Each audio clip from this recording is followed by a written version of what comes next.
بسم الله الرحمن الرحيم. الحمد لله رب العالمين والحمد لله الذي هدانا لهذا وما كنا لنهتدي لولا أن هدانا الله ثم الصلاة والسلام على أشرف الأنبياء والمرسلين خاتم النبيين شفيع ذنوبنا وطبيب قلوبنا أبي القاسم محمد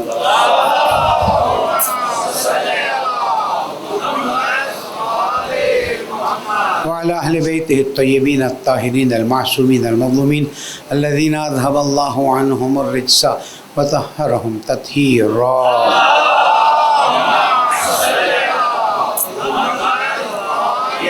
مومن کرام السلام علیکم ورحمۃ اللہ وبرکاتہ. اوصیکم و نفسی بتقوی اللہ و نظم امرکم. اپنے آپ کو آپ سب کو درخواست کرتا ہوں تقوی اختیار کیجیے، اللہ تعالیٰ کا احترام کیجیے، اللہ تعالیٰ کی پرواہ کیجیے، اپنے امور کو منظم کیجیے. یہی کامیابی کا راستہ ہے. پالنے والے اسلام اور مسلمین کو کامیابی عطا فرما، کافروں منافقوں مشرکوں نابود فرما، امام کی ظہور میں تعجیل فرما. درود پڑھنے محمد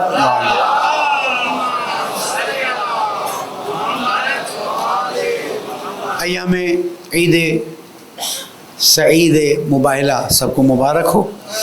عید غدیر سے گزرے ہیں عید مباہلہ، اور پھر ایام نزول سورہ حلطہ، اور پھر ایام محرم میں ہم داخل ہو جائیں گے. تو یہ غدیر سے لے کے تو نزول سورہ حلطہ کو میں عشر ولایت قرار دیتا ہوں، اس لیے کہ ساری خوشیاں ہمارے ان دنوں میں ہوتی ہیں. مباہلہ کیا ہے؟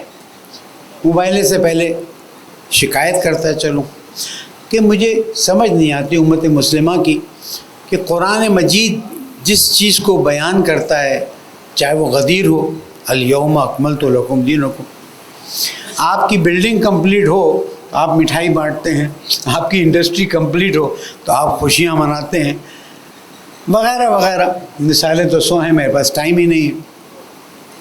لیکن آپ کا دین کمپلیٹ ہوا، الیوم اکملت لکم دینکم واتممت علیکم نعمتی ورضیت لکم الاسلام دینا، تو تم نے خوشی نہیں منائی. کیوں؟ کیا ہو گیا ہے تم کو؟ تم خود ہی سوچنا. اب میں پھر سوال کر رہا ہوں بھئی، مباہلہ تو مسلمانوں کی کامیابی ہے، غیر مسلمانوں پر، نصارہ نجران پر قرآن مجید اس کو بیان کر رہا ہے. 10 ہجری کا واقعہ ہے، تم بول کے نہیں دیتے ہو. کیوں؟ کیا ہے؟ پتہ چل جائے گا، میں اپنے بیان میں اس کو بیان کر دوں گا. آپ لوگوں سے پوچھیں. میں نے چند سال پہلے بھی عرض کیا تھا، ایک انگریزی کے بڑے اخبار میں کہا تھا کہ یا مباہلہ کی آیات اور اس کے واقعے کو میں چاہتا ہوں اشتہار کے طور پر پیش کروں، یا کرسمس پہ حضرت مریم سلام اللہ علیہا کے بارے میں قرآن مجید میں جو آیا ہے پیش کروں. تو جواب پتہ کیا ملا تھا؟ ہم اپنے اخبار میں کنٹروورشل چیزیں نہیں ڈالتے. قرآن مجید کی میں اگر ایف آئی آر کٹوا دیتا اس بات، تو میرے پاس ریکارڈنگ نہیں تھی کہ آپ قرآن مجید کی صریح چیزوں کو کہتے ہیں کنٹروورسی ہم اخباروں میں نہیں ڈالتے. بہرحال تم جانو، تمہارا دین جانے وہ آدمی کہاں گیا، کیا ہوا کیا. حضور اکرم نے نصارہ نجران کو خط لکھا کہ آپ آئیے اسلام کو قبول کیجیے. نصارہ نجران بڑے متکبر لوگ تھے. انہوں نے کہا بھائی ہم تو حضرت عیسیٰ کے اللہ کے بیٹے کو ماننے والے ہیں اور اسی کے وہ ہیں. اب بڑی تفصیلات ہیں، اس کو کبھی اور کسی طریقے سے بیان ہونا چاہیے. ہوا یہ کہ نصارہ نجران کا ایک پورا وفد آتا ہے، اور وفد نے آ کے پہلے بڑے متکبرانہ ڈریس پہنے ہوئے تھے، ان کو لفٹ نہیں ملی. پھر مولا کائنات سے گفتگو ہوئی. مولا کائنات نے کہا بھائی یہ سب اتارو، سادگی سے آؤ. ان کی عبادت کا وقت ہو تو انہوں نے مسجد میں اپنے طریقے کی عبادت کی. حضور اکرم نے اس میں خاموشی اختیار کی. اس کے بعد جب آئے، گفتگو شروع ہوئی. انہوں نے کہا کہ اگر تم اللہ کے نبی ہو بھی تو حضرت عیسیٰ تم سے افضل ہے. دلیل دلیل دلیل نہیں مانے. تو اللہ سبحانہ وتعالیٰ نے فرمایا ان مثل عیسیٰ عند اللہ کمثل آدم. حضرت عیسیٰ علیہ السلام کی مثال حضرت آدم علیہ السلام کی مثال ہے. سورہ آل عمران آیت نمبر 59, 60 اور 61 میں اس کو بیان کیا گیا. ان مثل عیسیٰ عند اللہ کمثل آدم خلقہ من تراب ثم قال له کن فیکن. حضرت عیسیٰ کی مثال حضرت آدم کی مثال. ان کو مٹی سے خلق کیا اور کہا کن فیکن، ہو جا، فر ہو گئی. تو اس میں کیا ہے بھائی، حضرت عیسیٰ صرف والد کے بغیر پیدا ہوئے ہیں، حضرت آدم تو نہ والد نہ والدہ. تو تم کیسے افضلیت کی؟ اگر یہی افضلیت ہے تو پھر حضرت آدم کو افضل ہونا چاہیے. پھر بھی بحث پہ، جس کے پاس دلیل نہیں ہوتی نا اور ناکام ہو رہا ہوتا ہے نا، وہ بحث پہ بحث کر رہا ہوتا ہے. اپنی زندگی میں اس اصول کو رکھیے گا. میرے پاس ٹائم نہیں ہے. الحق من ربک فلا تکن من الممترین. حق رب کی طرف سے آ گیا ہے، اس لیے ابھی کسی شک و شبے کی کوئی گنجائش نہیں ہے. اب یہاں سے مارکا شروع ہوتا ہے. آیت نمبر 6 فمن حاجک فیہ من بعد ما جاءک من العلم. علم آ گیا، دلیل آ گئی، تمہاری بات کو ہم نے رد کر دیا. نہ حضرت عیسیٰ علیہ السلام اللہ کے بیٹے ہیں، نہ ان کی افضلیت اس لیے ہے کہ وہ باپ کے بغیر پیدا ہوئے، اس لیے کہ اللہ سبحانہ و تعالیٰ نے فرما دیا کہ حضرت آدم جو ہے بغیر باپ اور ماں کے پیدا ہوئے تو وہ پھر اور افضل ہو گئے. اور جب آدم رسول اکرم سے افضل نہیں ہے تو پھر کوئی بھی افضل نہیں ہے. تو یہاں پر اللہ نے کہا فمن حاجک فیہ. اب بھی اگر لوگ بحث کرتے ہیں من بعد ما جاءک من العلم، علم کے آنے کے بعد بھی بحث کرتے ہیں، فقل تعالیٰ ندعو ابناءنا وابناءکم. اب ہم ایسا کرتے ہیں، تم اپنے بیٹوں کو لاؤ، ہم اپنے بیٹوں کو لاتے ہیں، اور پھر تم اپنے عورتوں کو لاؤ، ہم اپنی عورتوں کو لاتے ہیں، تم اپنے نفسوں کو لاؤ، ہم اپنے نفسوں کو لاتے ہیں. اس کے بعد مباہلہ کرتے ہیں، اور ثم نبتہل فنجعل لعنۃ اللہ علی الکاذبین. مباہلہ کرتے ہیں اور جو جھوٹے ہیں ان پر اس پر اللہ کی لعنت ہوگی. مباہلہ کے معنی ہی یہ ہے کہ آؤ سامنے تاکہ لعن کریں، اور جس پر لعن ہو گئی وہ ہو گئی، طے ہو گیا. انہوں نے بھی قبول کر لیا. پہلے سمجھے تھے کہ نعوذ باللہ رسول اللہ بھاگ جائیں گے، استغفر اللہ استغفر اللہ. حضور اکرم نے کہا نہیں، اللہ نے کہا ہے اب مباہلہ کرتے ہیں، مباہلہ کرو. اب کس کو لانا ہے؟ اپنے بیٹوں کو لاؤ، ہم اپنے بیٹوں کو لاتے ہیں. تم اپنی عورتوں کو لاؤ، ہم اپنی عورتوں کو لاتے ہیں. تم اپنی نفسوں کو لاؤ، ہم اپنے نفسوں کو لاتے ہیں. یعنی 3 بیٹے، 3 عورتیں اور 3 نفس. عربی میں ہمارے یہاں پلورل جو ہے وہ 2 پہ ہوتا ہے، جمع جو ہے وہ 2 پہ ہوتا ہے. عربی میں جمع 3 پہ ہوتا ہے. یعنی ہم کہیں نا کہ انفسنا، تم اپنے نفسوں کو لاؤ، اس کا مطلب 3 پہ ہوتا ہے. اب حضور اکرم اللہ کے حکم کے منتظر، امت بھی اللہ تعالیٰ کے حکم کی منتظر ہے. صبح ہونی ہے. اللہ تعالیٰ آپ کو مکہ مدینہ کی زیارت نصیب کر رہے ہیں، اور جا کے خاص مباہلہ کی مسجد مباہلہ دیکھیں. دعا علی محمد. ٹھیک ہے، خیمہ لگایا گیا. حضرت سلمان فارسی رضی اللہ تعالیٰ عنہ خیمہ لگا کے بیٹھے، اور اس کے بعد جو ان کا سردار تھا اس نے کہا تھا دیکھتے، میں ہوتا تو پوری رات جاگتا، ہو سکتا ہے کسی طرح ہمارا بھی کوئی چانس لگ جائے. لیکن آیت میں وہ وہاں پر تھا. کہاں پر؟ خیبر میں تھا کہ میں کل علم دوں گا، رجل کرار غیر فرار، جو اللہ کو پسند، اللہ اور رسول کو پسند کرتا ہوگا، اللہ اور اس کا رسول. تو اس میں سب اپنے چانس کے لیے، میں بھی ہوتا تو چانس کے لیے. یہاں پر چانس نہیں تھا. کیوں؟ یا بیٹے جائیں گے یا خواتین جائیں گی. خواتین میں رہا ہوگا کہ ہم جو ہے جا سکتے ہیں. صبح جب سورج طلوع ہوا تو اس کے بڑے نے کہا کہ پہلے دیکھتے ہیں یہ کس کو لے کر آتا ہے. وہاں پر لکھا ہے کہ اگر یہ امت کو لے کر آ جاتا ہے تو پھر مباہلہ کریں گے، لیکن اگر یہ امت کو نہیں لے کر آئے، چیدہ لوگوں کو لے کر آئے، تو پھر سوچنا پڑے گا. اس نے کیا دیکھا؟ اس طرف تھے. کیا دیکھا؟ کہ رسول اکرم تشریف لا رہے ہیں. اور اگر میں خلاصے میں کہوں تو ہم فاطمہ تو وہ ابوہا و بالہا و بنوہا.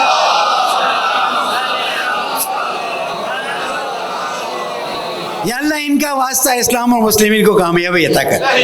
اس لیے کہ یہی موقع ہے نام لے کر. ہم کیا ہیں؟ کچھ بھی نہیں. یہ ہیں جن کے واسطے سے ہم آگے بڑھے ہیں. کوئی کچھ بھی کہتے ہمیں قبول نہیں ہے. ہمیں یہ اہل بیت ہی ہیں جنہوں نے گائیڈ کیا، اور ہمیں یہی چاہیے. ہمیں ان کے علاوہ کوئی نہیں چاہیے. ابھی جب آئے ہیں کس شان سے آئے ہیں. امام حسن علیہ السلام جو ہیں وہ انگلی پکڑے ہوئے، امام حسین جو ہے وہ گود میں ہیں، خاتون جنت پیچھے ہیں اور مولا کائنات اب یہاں پر ساتھ. اب یہاں پر انہوں نے دیکھا اور دیکھ کر ان کے بڑے نے کہا میں وہ چہرے دیکھ رہا ہوں یا میں وہ ہستیاں دیکھ رہا ہوں، اگر انہوں نے ہمارے لیے بد دعا کر دی تو پہاڑ اٹھ کے ہم پر آ جائے گا اور ہماری نسلیں ہمیشہ کے لیے. اگر نصارہ نجران کو کہ جو بھی لیڈر تھا، رہبر تھا، امام تھا، اس کو اگر سمجھ آتی ہے تو امت اسلامیہ کو سمجھ نہیں آ رہی تھی. میں کیا بولوں آگے؟ کہ اللہ تعالیٰ نے امت مسلمہ کو دکھانے کے لیے کیا تھا تاکہ امت مسلمہ دیکھ لے کہ نصارہ تاریخ ہے نا، آپ پڑھ لیجئے بھئی، شیعہ تاریخ چھوڑ دیجئے، اہل سنت تاریخ پڑھ لیجئے. نصارہ نجران نے کہ سربراہ نے کیا کہا، میں وہ ہستیاں دیکھ رہا ہوں کہ اگر یہ دعا کریں تو ہماری نسلیں. ارے تم کو یہ پتا تھا تو تم مباہلہ کرنے آئے کیوں تھے؟ آپ بھی سوچ رہے ہیں نا، کل تو یہ بحث کر رہے تھے، آج مباہلہ کرنے آ گئے، اور آج مباہلہ بھی کرنے کے لیے رک نہیں رہے، مطلب جا نہیں رہے، اور کہہ رہے ہیں کہ میں وہ ہستیاں دیکھ رہا ہوں. او بھائی، تو نے تو صرف 2 ہستیوں کو دیکھا تھا، اس پر تو قائل نہیں ہوا. اب وہ کون سی ہستی ہے جس کو دیکھ کے تو کہہ رہا ہے کہ اگر یہ دعا کریں تو پوری کائنات میں ہماری نسلیں ختم ہو جائیں؟ پھر حضور اکرم کو دیکھا تھا کہ نہیں، مولا کائنات کو دیکھا تھا کہ نہیں دیکھا تھا، مجھے نہیں معلوم. امام حسن امام حسین کو دیکھا تھا کہ نہیں دیکھا تھا. ہو سکتا ہے امام حسن کھیلتے کھیلتے آئے اور مباحثہ ہو رہا تھا، بحث ہو رہی تھی تو آ کے سن رہے ہوں. امام حسین تو ویسے بھی گود میں تھے. تو کیا ہوا، انہوں نے دیکھا کہ ان سب کے ساتھ یہ سب بھی نورانی ہستیاں ہیں. کل کو میرے خلاف کوئی سازش نہ ہو جائے کہ جناب انہوں نے ان کو سب سے بڑا بنا دیا. یہ بڑا بنانے والی باتیں ختم کریں، جو بڑا ہے وہ بڑا ہے، بحث کرنے کی ضرورت نہیں ہے. اس کے بعد پھر خامخواہ ایک نئی بحث شروع ہو جاتی ہے. انہوں نے خاتون جنت کو دیکھنے کے بعد یہ فیصلہ کیا کہ اب وہ ہستی ان کے ساتھ آ گئی ہے اور ان کا نور پورا ہوا ہے جو چادر تطہیر میں جمع ہوئی تھی.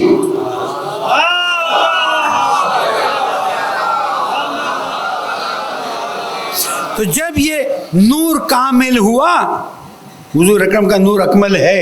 میں بہت احتیاط سے بار بار لا رہا ہوں، اس لیے کہ کل پرسوں میں ایک واقعہ کہیں ہو چکا ہے. میں نہیں چاہتا کہ محرم سے پہلے کوئی ایسی بات آ جائے اور ہم کہیں کہ جناب معذرت. کوئی معذرت نہیں ہے. حضور اکرم کا نور اکمل، لیکن خاتون جنت کے آنے کے بعد یہ نور کامل ہوا. اور اس نور کو دیکھ کر اب سوال یہ پیدا ہوتا ہے، وہ جو مسلمان نہیں ہے اس نے تو نور کو پہچان لیا، امت نے نور کو نہیں پہچانا. کسی کے گھر پہ آگ لگی ہے، کسی کے سر پہ ضربت لگی ہے، کسی کے جنازے پہ تیر، کسی کے لاشے کو پامال کیا گیا، ان کی بیٹیوں کو بے پردہ کربلا سے کوفہ سے شام. یہ مباہلہ کو شاید اسی لیے چھپاتے ہیں کہ مباہلہ ظاہر کرتی ہے کون سی ہستیاں پالنے والے. ہم تو مباہلہ میں آنے والی ہستیوں کا اقرار کرتے پالنے والے. ہماری مدد فرما، اسلام و مسلمین کی مدد فرما، رہبر معظم کی حفاظت فرما، مراجع اعظام کی حفاظت فرما، قائد ملت جعفری کی توفیقات میں اضافہ فرما، تمام مسلمانوں کو نصرت فتح عطا فرما، یہودیوں ہنود جو بھی اسلام کے خلاف سازش کرنے نابود فرما. یا اللہ زمانے کے امام کو ہماری مدد کے لیے جلد از جلد ظاہر فرما، ہمیں ان کی نصرت کی توفیق عطا فرما. بسم اللہ الرحمن الرحیم. اذا جاء نصر اللہ والفتح ورأیت الناس يدخلون فی دین اللہ افواجا فسبح بحمد ربک واستغفرہ انہ کان توابا. صدق اللہ العلی العظیم.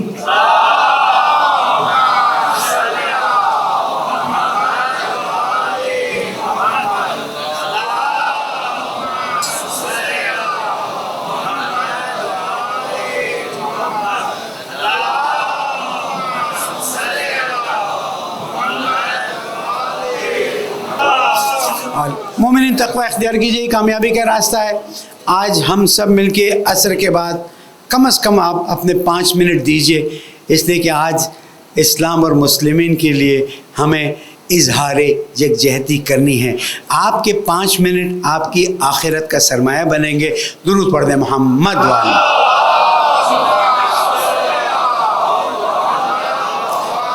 مجھے نہیں معلوم کہاں سے شروع کروں، اس لیے کہ اتنی باتیں ہیں کہ اگر 2 گھنٹے بھی گفتگو کروں تو اچھا، جزیات آپ کے سامنے ہیں اور جو حالات ہیں، لیکن ایک فوج جس کے پاس ایئر فورس ہے ہی نہیں، جس کے پاس لڑاکا جہاز ہیں تو 80s والے ہیں جو اڑے بھی تو مشکلات کا باعث بن سکتا ہے۔ اگر آپ نے مسجد میں آنے سے پہلے بھی خبریں سنی ہو تو خبریں آپ کے سامنے۔ دیکھیں میں آپ کو ایک بات سمجھاؤں، یہ نظریہ اپنے ذہن میں رکھیں۔ اللہ تعالیٰ نے جہاں خیبر میں فتح عطا کی، جہاں جنگ احزاب، جنگ خندق میں فتح عطا کی، وہاں پر ائمہ معصومین کی شہادت بھی ہوئی، 19 رمضان بھی ہوئی، وہاں پر کربلا بھی ہوئی۔ تو ہم ہر مرحلے کے لیے تیار ہیں۔ ہم اپنے رہبر معظم کے صحت سلامتی کے لیے دعا کرتے ہیں، ہمارے روحانی باپ ہیں، جیسے مہاراجے ہمارے روحانی باپ۔ آخری کا نقطہ پہلے بتا دوں، کچھ بھی نتیجہ نکلے، کم از کم آج دنیا نے دیکھ لیا کہ جو لوگ امیر المومنین علیہ السلام کی اطاعت کرتے ہیں، ظاہر ہے وہ اطاعت رسول اللہ کی، وہ اطاعت اللہ تعالیٰ کی ہے، پھر کوئی غلط فہمی نہ ہو جائے، وہ میدان میں کھڑے رہتے ہیں، چاہے شہادت ملے چاہے فتح مل جائے۔ اللہ یا رسول یا رہبر زندہ آباد، زندہ رہبر معظم کا لہجہ دیکھیے، مرد آباد۔ آپ نے رہبر معظم کا لہجہ دیکھا، وہاں سے ٹرمپ نے کیا کہا اور یہاں سے کیا کہا۔ اور اگر آپ نے خبر نہیں سنی تو ابھی کی خبر سناتا ہوں، اگرچہ کہ میں نہیں چاہتا ہوں کہ بہت زیادہ ہیجان پیدا کروں، کہ ٹرمپ نے ابھی کہا ہے اپنی چھٹیوں پہ جاتے ہوئے کہ میں بھی ذرا 2 ہفتے دیکھتا ہوں کیا ہوتا ہے، بدماشی کیا ہے، گیم کیا ہے، سب جانتے ہیں۔ میں صرف آپ کو یاد دلانے کی، گیم یہ ہے نظام اسلامی کو نابود کر دو، انقلاب اسلامی کو ختم کر دو۔ آج جو لوگ انقلاب اسلامی کے لیے بات کرتے رہے ہیں، ان سے میرا سوال ہے، تم نے دیکھا کہ کون انقلاب اسلامی کے خلاف ہے؟ وہ ہیں جو جانتے ہیں کہ مسلمانوں کی مدد کے لیے اگر کوئی آتا ہے تو ایک ہے، اور وہ ہے جو علی ولی اللہ کا کلمہ پڑھتا ہے۔ میرے الفاظ کو غلط نہ لیا جائے۔ جو انقلاب کے خلاف جاتے ہیں آج ان کو دیکھنا چاہیے کون ہے کہ جو روضہ جناب زینب کی حفاظت کرتے اپنی جان دیتا رہا، کون ہے جو کربلا اور نجف کی حفاظت اور سمرہ کی حفاظت کرتا رہا۔ آج دشمن کھل کے کہہ رہا ہے ہمیں کوئی ایٹم بم کی پرواہ نہیں ہے، ہمیں کسی نیوکلیر کی پرواہ نہیں ہے، ہمیں چاہیے تو ایک چیز چاہیے اور وہ انقلاب اسلامی کو ختم کرنا ہے۔ ختم کر دو، اس کے بعد دنیا کو دیکھنا کیسی تبدیلی آتی ہے۔ میں پرومس کرتا ہوں، وعدہ کرتا ہوں اس ممبر سے، اور انشاءاللہ اپنے وعدے پر قائم رہوں گا۔ اللہ نہ کرے تم نے انقلاب اسلامی کو ختم کیا تو وہ جو تم نے عراق میں دیکھا ہے، وہ جو تم نے قذافی کو ختم کر کے دیکھا ہے، وہ جو تم نے شام میں دیکھا ہے، وہ ٹریلروں کا بھی ٹریلر ہے، وہ ہوگا جس کا تم تصور نہیں کر سکتے۔ آج ہم رہبر معظم کے اطراف میں روحانی طاقت ہیں ہماری، کھڑے ہوئے ہیں، ہمیں اسلحے کی کوئی بات نہیں کرنی ہے، ہمیں لڑنے کی کوئی بات نہیں کرنی ہے، لیکن اس روحانی باپ کو اگر کچھ ہوا، آیت اللہ عظمہ سیستانی نے بھی فرما دیا، آیت اللہ عظمہ حافظ بشیر صاحب نے پہلے فرما دیا تھا کہ وہ روحانی شخصیت ہے جس نے اسلام کو اس وقت مضبوط کیا ہوا ہے۔ اللہ تعالیٰ ان کی حفاظت کرے۔ اب آتے اس بات کی طرف، تم نے 8 سال، اب سب پردے ہٹ گئے، اور شکر کرتا ہوں میں اس زمانے میں ہوں جس زمانے میں ہر چیز کھل کے سامنے آ رہی ہے. اب ہر دفعہ ہیومن رائٹس کہاں ہیں، ہیومن رائٹس کہاں ہیں، نہیں، اب آنکھیں کھول کے دیکھو کہ 8 سال جنگ رہی، عراق کی جنگ ایران پہ رہی، اور آج اکثر کہتے ہیں کہ یہ عراق کی جنگ نہیں تھی، یہ امریکہ کی جنگ تھی جو چلتی رہی. تمہیں آج پتہ چل رہا ہے، ہم اس وقت جانتے تھے. تم نے کیمیکل بامز دیے تاکہ کردوں پر حملہ ہو، تم نے ایرانیوں پر کیمیکل بام مارے، وہ سب فنا ہو گئے. آج نظام اسلامی کھڑا ہوا ہے. 46 سال سے اوپر ہو گئے. تو میں کہتا ہوں اللہ نہ کرے کچھ ہوتا ہے تو کم از کم تاریخ میں لکھا جائے گا ایک قوم ایسی تھی جنہوں نے کربلا والوں کی پیروی کی، جس نے امیر المومنین کی پیروی کی اور اپنا سب کچھ لٹا دیا، لیکن حسین ابن علی کی طرح سر کٹا تو دیا، سر جھکا نہیں دیا. اللہ صلی علی محمد. اور آپ دیکھیں گے 8 سال کی جنگ، انقلاب آیا ہوا تھا، فوج نہیں تھی، اسلحہ نہیں تھا، ہر طرف افراتفری تھی، لیکن جس کے پیچھے امام زمانہ کا ہاتھ ہو پھر اسے کون ہٹا سکتا ہے؟ تو میثمی صاحب کیا امام زمانہ کا ہاتھ ہٹ سکتا ہے؟ اگر مصلحت الہی نہ ہو تو امام زمانہ اپنا ہاتھ ہٹا سکتے ہیں، اس میں کوئی شک کی گنجائش نہیں ہے. لیکن کم از کم ہم اس بات پر فخر کریں گے کہ فلسطینی بیچارے شہید ہو رہے تھے، یہ رہبر معظم تھے جنہوں نے پورے نظام کو سنبھالا ہوا تھا. وہاں پر حوثیوں کو سلامت اللہ سلامتی عطا کرے، وہاں پر حزب اللہ کو تیار کیا، یہاں پر حشد شعبی کو تیار کیا، یہاں پر سپاہی پاسداران کو تیار کیا تاکہ ان کے مقابلے میں کھڑے رہیں. میرے مولا امیر المومنین نے فرمایا تھا، جس خلیفہ کو کہا تھا یاد رکھو تم جنگ کو ملک میں مت آنے دینا، جنگ کو اپنی سرحد سے باہر نکال کے دینا. یہ رہبر معظم نے وہی ٹیکنیک اپنائی تھی. اب دیکھو جب صورتحال بدل گئی ہے، جنگ یہاں پر بھی آ گئی ہے، تو وَأَعِدُّوا لَهُم مَا اسْتَطَعْتُم مِّن قُوَّةٍ وَرِبَاطِ الخیل، تم اپنے آپ کو تیار کرو اپنی قوت کے ساتھ اور ان جنگی چیزوں کے ساتھ. میں مفہومی درجہ کر رہا ہوں تاکہ اللہ اور اپنے دشمنوں کو تم دور ہٹا دو. آپ کبھی سوچ سکتے تھے کہ تل ابیب، حیفا اور دوسری جگہوں کی شکلیں ایسی بن جائیں جیسے غزہ کی تھیں؟ غزہ کے مظلومین کی اس وقت دعائیں نکل رہی ہیں. آپ کو غزہ کے مظلومین کی ویڈیوز نہیں مل رہی ہیں، ہم دیکھ رہے ہیں. وہ کہتے ہیں ہم پہ جو ہوا، ہم جمہوریت اسلامی کے لیے دعا کرتے ہیں کہ انہوں نے ہمارے دل کو ٹھنڈک پہنچائی اور ہماری زندگی میں بتایا کہ اسرائیل جو اپنے آپ کو اتنی بڑی طاقت کہتا تھا، اس طاقت کو کیسے اللہ تعالیٰ نے ذلیل و رسوا کیا. اور اب ٹرمپ نے کہہ دیا 2 ہفتے کے لیے ہم دیکھتے ہیں کیا ہوتا ہے. انشاءاللہ فتح و نصرت نظام اسلامی کی ہوگی. یاد رکھیے 8 سال جنگ کی ہے، اس کے باوجود نظام اپنی جگہ پر کھڑا تھا. اس کے بعد آپ تبس کا واقعہ بھول گئے جب ہیلی کاپٹرز آ رہے تھے تاکہ تہران جائیں اور تہران جا کے انقلاب اسلامی کو اٹھا لے. وہ ہیلی کاپٹر پتہ نہیں کس طوفان کی اس میں آ گئے کہ سارے گر گئے، سارے تباہ ہو گئے اور امریکی سارے برباد ہو گئے. امریکیوں کچھ تو غیرت کرو. لیکن ساتھ ساتھ ہم دیکھ رہے ہیں آج پوری دنیا میں جو بھی انسان ہے وہ اس بات کے خلاف آواز اٹھا رہا ہے کہ ایران نے NPT پہ سائن کیا ہوا ہے. ایران کے IAEA کے ساری چیزیں سیٹ ہیں. ایران کے بارے میں CIA نے کہا ہے 3 سال سے کوئی چیز نہیں کر رہا ہے، کوئی ایٹمک موومنٹ نہیں کر رہا ہے. یعنی اگر کوئی انٹرنیشنل کورٹ میں جائے اور کہے کہ یہ کیس ہے ایران کا اور یہ بات اسرائیل اور رژیم صہیونسٹ کہہ رہی ہے تو کہیں گے بھائی ساری چیزیں تو ایران مان رہا ہے. اس کے بعد کیا ہوا؟ وہ کہیں گے نہیں، ہم ایران کو نہیں دیکھنا چاہتے اس لیے کہ ایران ہمارے راستے میں رکاوٹ بنا ہوا ہے. پاکستانیوں تمہیں اللہ سلامت رکھے. پاکستان کو میں زندہ باد کہوں گا. مجھے فخر ہے کہ میں پاکستانی ہوں اور مجھے فخر ہے اب کہ پاکستانی فوج نے، پاکستانی حکومت نے اور پاکستانی عوام نے کہہ دیا ہے کہ ہم نظام اسلامی کے ساتھ کھڑے ہیں. یہ تو کھڑے تو ہیں ہی ہیں، اس لیے کہ اگر کھڑے نہ ہوں تو یاد رکھیے گا وہاں کے بعد ٹرن ہماری آنی ہے. جیسے کہ ایران کے پاس ایٹم بم پتہ نہیں ہے یا نہیں ہے.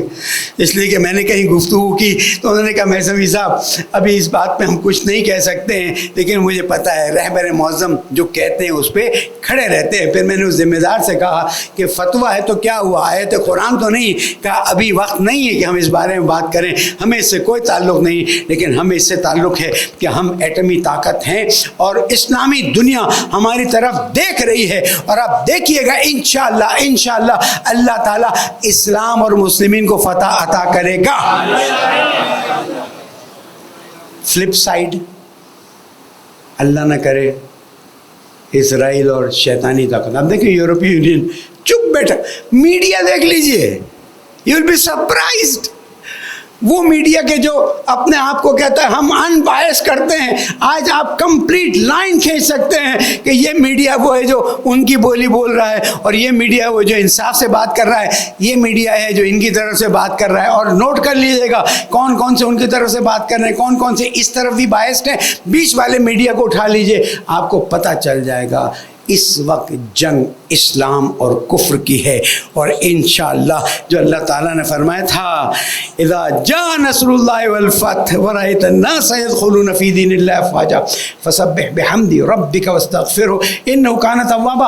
ابھی ایران نے جو ہم ظاہری دیکھتے ہیں، ہمارے پاس کوئی اسپیشل اطلاعات نہیں ہے، لیکن اللہ تعالیٰ نے عقل سے نوازا ہے، آنکھیں دی ہوئی ہیں، ناک کان دیا ہوا ہے تاکہ چیزوں کو ہم دیکھ سکیں. ابھی تو ایران نے بلیو می اور ناٹ، جمعے کے خطبے میں آفیشیل ریکارڈ کروا رہا ہوں، ابھی تو ایران نے کھلونے استعمال کیے ہیں. چہرے پہ مسکراہٹ آئی نا آپ کی. یقین کیجئے کوئی اور سازش ہو جائے اور اندر سے کچھ ہو جائے تو الگ بات ہے. میں آپ کو ذمہ داری سے، میری اسٹڈیز ہیں، کسی نے مجھے کوئی جاسوسی سے بتایا نہیں ہے، لیکن میری اسٹڈی یہ بتاتی ہے ابھی ایران نے صرف کھلونے استعمال کیے ہیں، ایران نے اسلحے استعمال. اس لیے وہ کہتے ہیں اسلحہ استعمال کرنا اچھی بات نہیں ہے، انسانوں کو مارنا اچھی بات نہیں ہے، لیکن تم جب ہاسپٹل کے نیچے اپنا وہ سارا سسٹم بنا کے رکھو گے تو ہاسپٹل کو تو مارنا پڑے گا نا. تم کہتے ہو کہ جناب حماس والوں نے، غزہ والوں نے اپنی ہاسپٹل کے نیچے، اپنے لوگوں کے گھروں کے نیچے سب کچھ بنایا ہوا تھا، تو آج تمہارا سارا پردہ کھل گیا، تمہارے راز فاش ہو گئے کہ تم نے ہر چیز وہاں بنائی ہوئی ہے جہاں پر عام لوگ رہتے ہیں، تاکہ اگر حملہ ہو تو ہم کہہ سکیں عام لوگوں کو مارا ہے. اب یہ ڈرامے بازی نہیں چلے گی. ایران نے ابھی اپنے پہلے نمبر کے پہلے استعمال کیے تھے، دوسرے نمبر کے کھلونے استعمال کیے ہیں. اور جس دن جنگ پوری طرح سے شروع ہوئی آپ بھی پریشان رہیں گے، ہم بھی پریشان رہیں گے. یہ کیا ہے؟ اس لیے کہ وَمَن يَتَّقِ اللَّهَ يَجْعَل لَّهُ مَخْرَجًا وَيَرْزُقْهُ مِنْ حَيْثُ لَا يَحْتَسِبُ وَمَن يَتَوَكَّلْ عَلَى اللَّهِ فَهُوَ حَسْبُهُ. جو اللہ پر توکل کرتا ہے، وَمَن يَتَّقِ اللَّهَ، جو تقوی اختیار کرتا ہے، يَجْعَل لَّهُ مَخْرَجًا، اللہ اس کے لیے راستہ بتاتا ہے. وَيَرْزُقْهُ مِنْ حَيْثُ لَا يَحْتَسِبُ.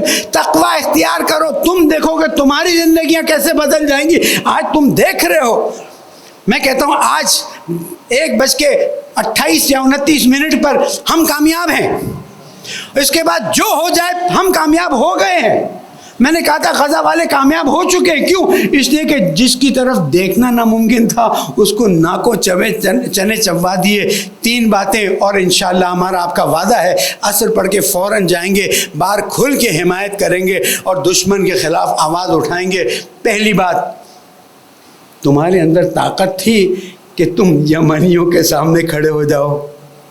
مائی فرسٹ پوائنٹ، تمہارے اندر طاقت تھی، تم نے ڈیل کی ہے حوثیوں سے اور تم ریڈ سی سے دور ہٹ گئے ہو. اگر حوثیوں سے تم نہیں مقابلہ کر سکے، تکبر نہیں ہے، لیکن اللہ تعالیٰ کی مدد کی توقع ہے. نمبر 2، حماس کیا طاقت تھی، حزب اللہ کیا طاقت تھی. انہوں نے تمہیں کتنا رلایا. 7 اکتوبر 2023 سے لے کر ابھی تک رلا رہے تھے اور خود بھی رول رہے تھے، لیکن تمہاری جیسی طاقت کو وہ چھوٹے چھوٹے کھلونے ہیں. حزب اللہ تو وہ چیز نہیں جو جمہوریت اسلامی ایران ہے. حماس وہ چیز نہیں جو جمہوریت اسلامی ایران ہے، انہوں نے تمہارے ناکو چانے چبوا دیے. انشاءاللہ تم دیکھو گے. 2 بات پوری کر دی، تیسری بات میں بتاتا ہوں. انشاءاللہ اللہ تعالیٰ اس سرزمین سے ان یہودیوں کو ختم کرے گا، خوار کرے گا. اس لیے کہ اب بھاگنے کے لیے رو رہے ہیں، بھاگنے کا راستہ نہیں مل رہا ہے. 23,000 لوگوں نے وہاں پر ریکویسٹ بھیجی ہوئی ہے کہ ہم تو یہاں پر ٹورزم کے لیے آئے تھے، ہم پھنس گئے ہیں. عزیزوں، میرا اور آپ کا وظیفہ ہے آج حق کے ساتھ کھڑے ہو جائیں، آج حق کا ساتھ دیں. ابھی تک جس نے انقلاب کی مخالفت کی ہے، اب آ کے دیکھ لو، اب انقلاب کا ساتھ دو. کیوں؟ اس لیے کہ تمہارے ساتھ دینے سے ان کو فرق نہیں پڑنے والا، تمہاری عاقبت بخیر ہو جائے گی. تم کم از کم کہہ سکو گے کہ جس زمانے میں نظام اسلامی پر وقت آیا تھا، میں نظام اسلامی کی حمایت کر رہا تھا. میں بصرہ والوں کی طرح نہیں تھا، میں کوفے والوں کی طرح نہیں تھا. اگر ہم دعا کریں گے تو ہماری دعا ضرور قبول ہوگی، اور انشاءاللہ فتح و نصرت اللہ تعالیٰ کی طرف سے ہوگی. اور چوتھا نقطہ جو رہ گیا تھا میں بتا دوں، جہاں پر ان کے پاس عجیب و غریب ٹیکنالوجیز اللہ تعالیٰ نے عطا کی ہیں، وہاں پر ابھی وہ جو کیا کہتے ہیں تنگنے ہرمز، وہ جو راستہ ہے جہاں سے یہ شپس نکلتی، صرف 14 کلومیٹرز کا فاصلہ ہے اس میرے خیال میں مسقط سے. اگر وہاں آبنہ ہرمز جس کو کہتے ہیں، اگر صرف 3 شپ ڈبا دیں آپ کو $250 پہ بھی تیل. یہ ایران کی شرافت ہے، یہ رہبر معظم کی شرافت ہے. 2 چیزیں وہ نہیں چاہتے. ایک، عرب ممالک پہ حملے نہیں چاہتے. یہ کچھ عرصے پہلے ہماری بات ہوئی تھی کہیں ذمہ داروں سے، انہوں نے کہا میثمی صاحب اگر ہم عرب ممالک پہ حملہ کرتے ہیں نا تو نمبر 1 کتنے پاکستانی بے روزگار ہوں گے، کتنے ہندوستانی بے روزگار ہوں گے، کتنے، وہ گناتے گئے. میں نے کہا بات تو صحیح ہے کہ آپ اتنا برداشت کرتے ہیں. کہا ہم نے اللہ تعالیٰ کے مخلوق کے لیے سوچا ہوا ہے کہ ہم ان پہ ظلم، مگر یہ کہ آخر وقت تک ہو جائے. دوسرا یہ کہ جو یہاں پر نہیں ہیں، اگر تیل 150 بیرل کا ہو جائے، 170 بیرل کا ہو جائے، پر ڈالر کا ہو جائے یا 200 کا ہو جائے تو گاڑیاں چلنے بند ہو جائیں گی. آپ دیکھیں یہ ہوتی ہے امیر علیہ السلام کی نظر، یہ ہوتی ہے امیر علیہ السلام کی تربیت کہ تم انسانیت کا سوچو. کیوں جنگ جمل میں تیر نہیں چلائے؟ کہا علی چلاؤ جلدی چلاؤ. کیوں صفین میں پہلے تیر نہیں چلائے؟ کہا نہیں، انسانوں کی جانوں کا خیال رکھنا، حفاظت کرنا. لیکن جب وقت آ جائے گا تو بہت کچھ ہوگا. پالنے والے اسلام و مسلمین کی حفاظت فرما، رہبر معظم، مراج اعظام، قائد محترم سب کی توفیقات میں اضافہ. ہمیں ان کے لیے دعا کرنے کی توفیق عطا فرما، ہمیں ان کی حمایت کی توفیق عطا فرما. میرے پیارے ملک پاکستان کو امن کا گہوارہ بنا، جہاں جہاں مسلمان ہیں ان کی جان مال آبرو کی حفاظت فرما. اے رب العزت تجھے محمد و آل محمد کا واسطہ اسرائیل اور ان کے ساتھیوں کو نابود فرما. جن جن ملکوں نے مسلمانوں کے خلاف سازش کی ان کو نابود فرما. زمانے کے امام کو راضی فرما، ان کے ظہور میں تعجیل فرما. بسم اللہ الرحمن الرحیم. اذا جاء نصر اللہ والفتح ورأیت الناس يدخلون فی دین اللہ افواجا فسبح بحمد ربک واستغفرہ انہ کان توابا. صدق اللہ العلی العظیم.